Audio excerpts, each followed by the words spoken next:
Dear student, Gayatri विद्या मंदिर के YouTube channel में आपका स्वागत है। और आज आपको हम वेक्टर सदिश बताने जा रहे हैं। सदिश और अदिश, इसमें अंतर क्या है? सदिश जिसमें दिशा निश्चित होती है, मतलब परिमाण के साथ साथ दिशा भी होती है, वो सदिश होता है। और जिसमें परिमाण होता है, दिशा नहीं होती, वो अदिश होता है। फॉर एग्जाम्पल, दूरी और विस्थापन। दूरी है ना, अदिश राशि है तो वो अदिश है, और विस्थापन सदिश राशि है, वो निश्चित दिशा में विस्थापन निश्चित दिशा में चली गई दूरी है, ठीक है, तो वो सदिश राशि है। तो जो सदिश होती हैं जिसमें दिशा निश्चित होती है वो सदिश वेक्टर कहलाते हैं, ठीक है, और जिसमें दिशा नहीं होती है वो अदिश कहलाते हैं। अब वो इसके देखो अलग अलग डिफरेंट टाइप के क्वेश्चन आपके सामने आएंगे, तो तरह तरह के क्वेश्चन देखो कैसे कैसे इसको करते हैं। तो मैं समझा के एक एक चीज़ को आपको बताऊंगा। पहले मैं आपको बता रहा हूँ सदिश का परिमाण कैसे ज्ञात करते हैं। तो क्वेश्चन नंबर 1 है, सदिश का परिमाण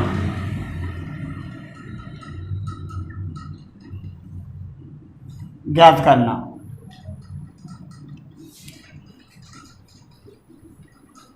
सदिश का परिमाण कैसे ज्ञात करते हैं? जैसे हमें सदिश वेक्टर दे रखा है, हमारे पास ए वेक्टर दे रखा है। वेक्टर को ये दिशा से इंडिकेट करते हैं, ये ए आई कैप और प्लस जे कैप और प्लस के कैप, ये इकाई सदिश होते हैं। ये आई है ना, ये एक्स अक्ष पे एक चली गई दूरी, और ये वाई अक्ष पे एक चली गई दूरी, और के कैप है ना, तो जेड अक्ष पे एक चली गई दूरी, इकाई चली गई दूरी, तो ये इकाई सदिश है, ठीक है। तो इसका परिमाण ज्ञात करना है हमें। परिमाण, तो परिमाण को हम मॉडुलस में करते हैं, ऐसे मॉडुलस से इंडिकेट करते हैं, ये परिमाण होता है। इसको मॉडुलस से इंडिकेट करते हैं, और इसका फॉर्मूला ऐसे लिखते हैं, यह ना एक है, इसके सामने एक है तो एक का स्क्वायर करेंगे, और इसके सामने भी एक है तो एक का स्क्वायर, इसके सामने भी एक है तो एक का स्क्वायर। तो इसका परिमाण आएगा 1 1 1, तो √3, ये इसका परिमाण आएगा, ठीक है, √3। अब मान लो एक आप ऐसा देख लो, चलो एक और इकाई देख लो, ये भी सदिश वेक्टर है, ये 2i -7j और -3k। इसका मतलब क्या है? एक्स अक्ष पे दो इकाई दूरी चलाई, और वाई अक्ष पे माइनस के साथ चला है, और जेड अक्ष पे है ना तो -3 चला है, ठीक है। ऐसे सदिश वेक्टर है, तो ये फिक्स है, दिशा निश्चित होती है इसकी सदिश वेक्टर की। अब इसका परिमाण आपको निकालना है, तो परिमाण निकालेंगे तो मॉडुलस में लिखेंगे परिमाण है ये। तो ऐसे ही करते हैं, इसके सामने ये है ना, तो स्क्वायर करके जोड़ते हैं, तो 2 का स्क्वायर करो प्लस ये -7 का स्क्वायर करो प्लस -3 का स्क्वायर करो, ऐसे हमें ये करना है। तो 2 का स्क्वायर करेंगे तो ये आएगा 4, -7 का 2 बार गुणा करेंगे तो 49 आएगा प्लस का, और -3 का 2 बार गुणा करेंगे तो 9 आएगा। तो ये आया भाई, इसको प्लस कर लो, तो इसको जोड़ा 58 और 2 62, रूट में 62 आई, ठीक है। तो ये इसका इकाई, ये परिमाण है। तो ऐसे क्वेश्चन नंबर 1 निकालना है, इसका सी वाला तुम निकाल लेना, ये आपको होमवर्क में हम दे रहे हैं, इसको आप निकालना। चलो इसको भी निकाल दे रहे हैं, 1/√3 है ये, 1/√3 आई कैप प्लस 1/√3 जे कैप प्लस 1/√3 के कैप, ये है। इसका परिमाण निकालना है हमें, तो इसको भी ऐसे ही करो, ये परिमाण है, तो ये आएगा 1/, ये रूट के अंदर, इसका स्क्वायर तो 1/3 होगा, इसका स्क्वायर 1/3 होगा, इसका स्क्वायर 1/3 होगा, तो ये रूट के अंदर हो गया 3/3, तो रूट के अंदर 1, तो 1 आएगा इसका आंसर, ठीक है। तो ये फर्स्ट क्वेश्चन ऐसे होगा, ठीक है। तो सदिश का परिमाण ज्ञात करने का सूत्र ये है। सूत्र ज्ञात करने का, जैसे मान लो सपोज दैट हमारे पास ये है A1 और B1 J और C1 K कैप। तो इसका परिमाण ज्ञात करने का सूत्र हमने बनाया, तो ये आया भाई under root A1 square B1 square C1 square. तो ये परिमाण ज्ञात करने का सूत्र है, ठीक है। अब इसके बाद क्वेश्चन नंबर 2 देखिए। एक एक क्वेश्चन को अच्छी तरह से देखो, समझो कि इसको कैसे निकालते हैं। अब क्वेश्चन नंबर 2 है हमारे पास, निम्न परिमाण वाले दो विभिन्न सदिश लिखिए। समान परिमाण वाले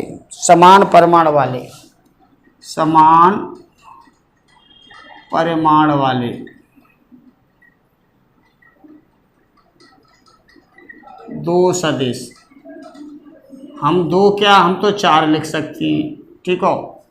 आप मान लो एक सदिश ये लिख रहे हो 2i - 3j कैप प्लस के 5k कैप। अब मान लो आप इसका दूसरा लिख रहे हो, तो ये इंटरचेंज कर सकते हैं, 5 को यहाँ लिख दो, 3 को यहाँ लिख दो, 2 को वहाँ लिख दो, तो परिमाण तो वही आएगा। तो आप ऐसे लिख सकते हो 5i और प्लस के 2j और माइनस के 3k, ऐसे लिख सकते हो। या ये भी कर सकते हो, माइनस प्लस का स्क्वायर तो प्लस ही होता है। तो ये समान परिमाण वाले, देखो 5 यहाँ लिखा हुआ है, 3 यहाँ लिखा है, 2 यहाँ लिखा है, माइनस प्लस हो तो कोई बात नहीं। तो समान परिमाण वाले दो सदिशी है जिनके ये वाला मान है ना सेम आएगा, ठीक है। तो अब क्वेश्चन नंबर इसके 3rd वाला देखिए। क्वेश्चन नंबर 3 कह रहा है, निम्न दिशा वाले समान दिशा वाले दो सदिश बताओ। तो समान दिशा मतलब L दिक् कोसाइन, अगर सेम आए तो समान दिशा वाले हैं, ठीक है। तो दिक् कोसाइन जिसका सेम आता है, समान दिशा वाले। तो देखो समान दिशा वाले करेंगे दो सदिश। तो मान लो एक हमने ये बनाया, फर्स्ट वाला बनाया ए वेक्टर, ये i कैप j कैप और k कैप, और दूसरा हमने ये बना लिया 1/3 i cap 1/3 j cap plus 1/3 k cap. अब इसके जो दिक् कोसाइन है वो सेम आएंगे। देखो इसका दिक् कोसाइन देखिए, इसका हम दिक् कोसाइन का सूत्र क्या होता है, दिक् कोसाइन का मतलब समान दिशा वाले। तो देखो इसका सूत्र होता है, यहाँ पे हमारे पास ये वेक्टर है A1i और B1j और C1k, ये है मान लो। तो इसके दिक् कोसाइन निकालेंगे, तो इसके दिक् कोसाइन आएंगे भाई, इसका फॉर्मूला होता है A1/√, A1 square B1 square C1 square, और ये B1 ऐसे ही आएगा, और ये C1 ऐसे ही आएगा। तो इसमें मान लगाओ तो सेम आएंगे, देखो करके देख लो। इसके सामने 1 है, तो 1/√, 1 का वर्ग 1 का वर्ग 1 का वर्ग, तो 1/√3 है इसका। अब इसका करके देखिए, तो इसके सामने 1/3 है, तो यहाँ 1/3 का स्क्वायर और 1/3 का स्क्वायर और 1/3 का स्क्वायर, ये आएगा। तो ये आएगा 1/3, और यहाँ आएगा 3/9, तो ये भी √3 कट जाएगा। तो ये आएगा भाई, तो ये √3/3 आएगा, तो 1/√3 आएगा, तो इसके बराबर आएगा। तो दिक् कोसाइन का फॉर्मूला ये है। अगर ये बराबर आते हैं, ये ना समान परिमाण वाला है, ये दिक् कोसाइन वाला है। तो दिक् कोसाइन में हमें ये ऐसे निकालना होता है, जैसे ये ए वन है तो इसका स्क्वायर रूट में इसका स्क्वायर प्लस इसका स्क्वायर ये बनाएंगे, फिर ये लिख लेंगे और फिर रूट में यही बनाएंगे a one square b one square c one square, ऐसे ही इधर करेंगे। ठीक है, तो ऐसे हम दिक् कोसाइन निकालते हैं। तो ये समान दिशा वाले दो सदिश हैं। अब इसके बाद क्वेश्चन नंबर 4 देखिए। क्वेश्चन नंबर 4 हमारे पास दे रखा है,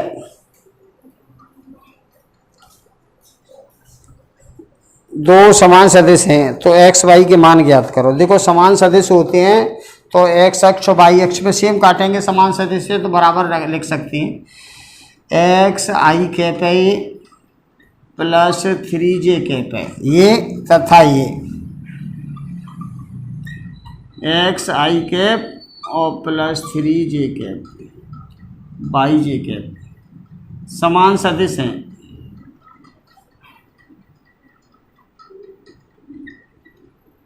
तो x का मान,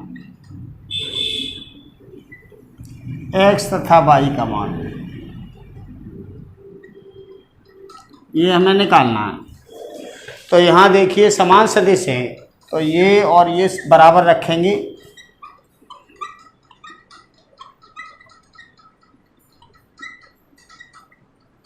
ये तो ये कंपैरिजन करो तो 2x बराबर 2 आएगा और y बराबर 3 आएगा। तो ऐसे इसको आपको हल करना है। ठीक है, तो अभी आप परिमाण निकालने का ये फॉर्मूला, दिक् कोसाइन निकालने का ये फॉर्मूला लिख लो यहाँ पे।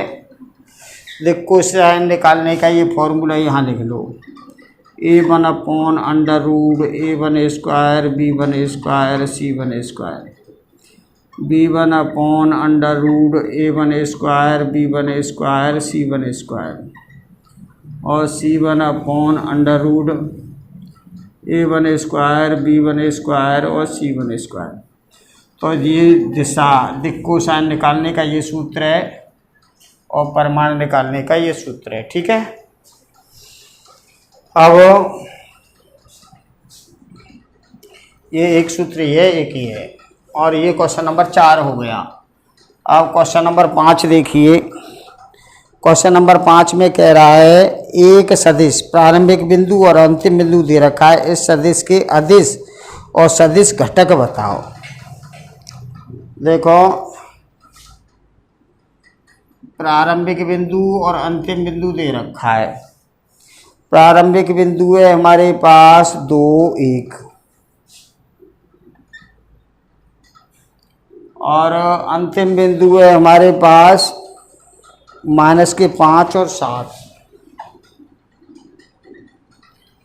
तो इसके हमें क्या निकालने हैं, इसके निकालने हैं सदिश और अदिश घटक, अदिश एवं सदिश घटक। तो अदिश घटक निकालते हैं इसके, अदिश घटक। अदिश घटक और सदिश घटक में यही अंतर है कि अदिश है ना वो दिशा को इंडिकेट नहीं करता और सदिश वाला दिशा को इंडिकेट करता है। तो अदिश घटक को तो आप ऐसे लिखोगे x2 माइनस x1 ऐसे, कॉमा y2 माइनस y1 ऐसे। तो ये तो आएंगे अदिश घटक, ये x1 है, ये y1 है और ये x2 y2 है। तो ये आएगा -5 -2 और 7 -1। तो अदिश घटक तो आए -7 और 6, ये अदिश घटक हैं। और सदिश घटक निकालेंगे तो सदिश घटक में हमें आई कैप जे कैप और के कैप लिखना पड़ेगा। और दो बिंदु दे रखे तो आप इसको सदिश घटक में लिखोगे यहाँ पे x2 माइनस x1 आई, ऐसे आई कैप, और y2 माइनस y1 और ये जी। अगर k होता तो आगे k भी लिख देते, z2 माइनस z1। तो इसको लिखो भाई। तो यहाँ पे हमारे पास तो यही है -5 -2 होता यही है, बस इसमें आई कैप और जे कैप लगता है। तो इसका हो जाएगा -7 आई कैप और 6 जे कैप।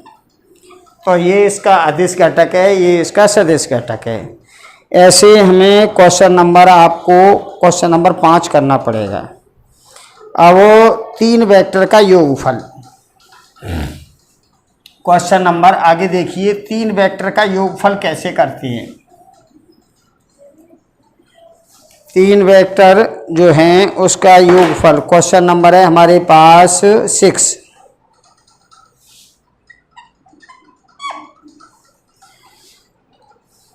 तीन वेक्टर का योगफल, वेक्टर दे रखे हैं हमें। पहला वेक्टर दे रखा है भाई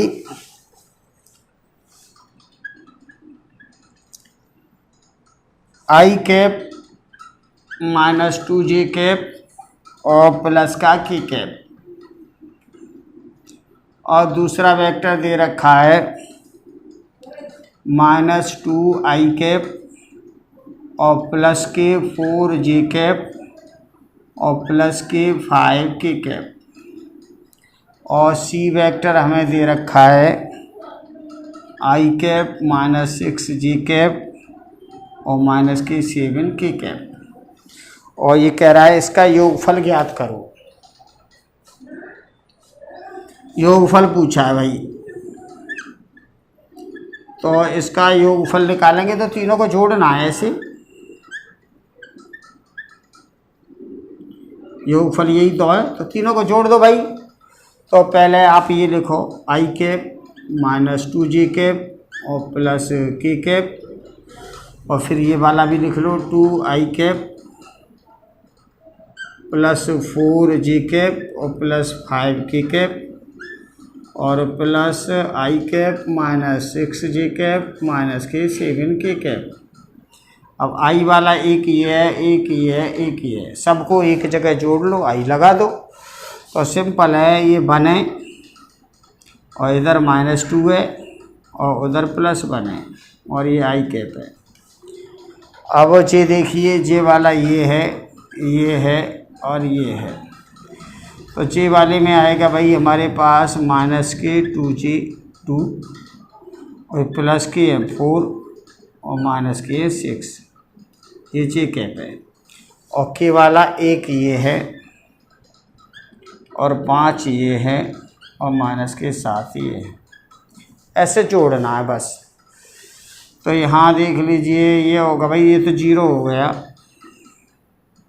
और ये के 8 में से प्लस के 4 गई तो के 4 बचेंगे, और 6 निकल जाएंगे इसमें से, 7 में से तो 1 बचेगा। तो ऐसे आपको इसका योगफल निकालना है। सिंपल क्वेश्चन है, ज़्यादा कठिन क्वेश्चन नहीं है। वेक्टर तो इजी चैप्टर है, ठीक है। तो इसमें ये तो 0 है, इसको नहीं भी लिखो तो भी चलेगा, आप ऐसे भी लिख सकती हो। चलो इसका एक क्वेश्चन नंबर 7 देखिए, क्वेश्चन नंबर 7 और देख लो लास्ट, फिर उसके बाद कल बताएंगे। तो देखो इसमें पूछा है उसने सदिश, एक सदिश दे रखा है हमें सी सदिश दे रखा है, और ये i कैप है और ये j कैप है और ये 2k कैप है। के अनुदिश एक मात्रक सदिश ज्ञात करो। के अनुदिश एक मात्रक सदिश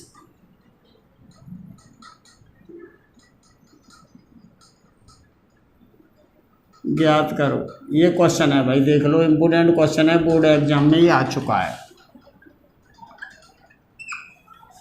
इसके अनुदिश एक मात्रक सदिश पूछा है, ठीक है। तो सी के अनुदिश मात्रक सदिश, मात्रक सदिश आप जानते ही हो, सी के अनुदिश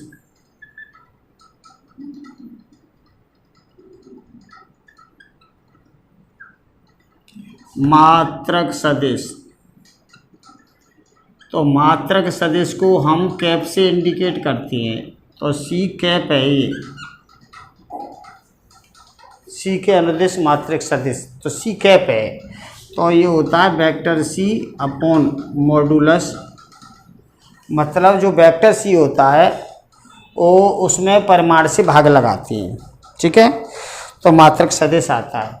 चलो देखिए भाई, तो सी ये हमारे पास आई कैप और जे कैप और 2k कैप, और परिमाण इसका इसके सामने एक और ये 2, तो ये 1 का वर्ग करेंगे, ये 1 का वर्ग करेंगे और ये 2 का वर्ग करेंगे।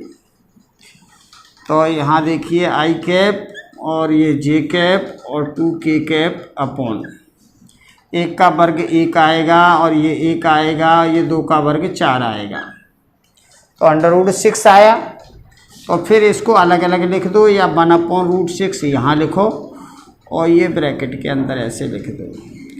तो ये भाई सी का मात्रिक सदिश है, देख लो। मात्रिक सदिश का फॉर्मूला ये वाला है, इस फॉर्मूला के अकॉर्डिंग मात्रिक सदिश होगा, ठीक है। तो मात्रिक सदिश का फॉर्मूला, जैसे ए का मात्रिक सदिश निकाल रहे हैं हम, तो a cap up equals to vector a upon modulus a, ऐसे ये मात्रिक सदिश निकालते हैं, ठीक। अब ये कह रहा है पी क्यू के अनुदिश मात्रक सदिश ज्ञात कीजिए।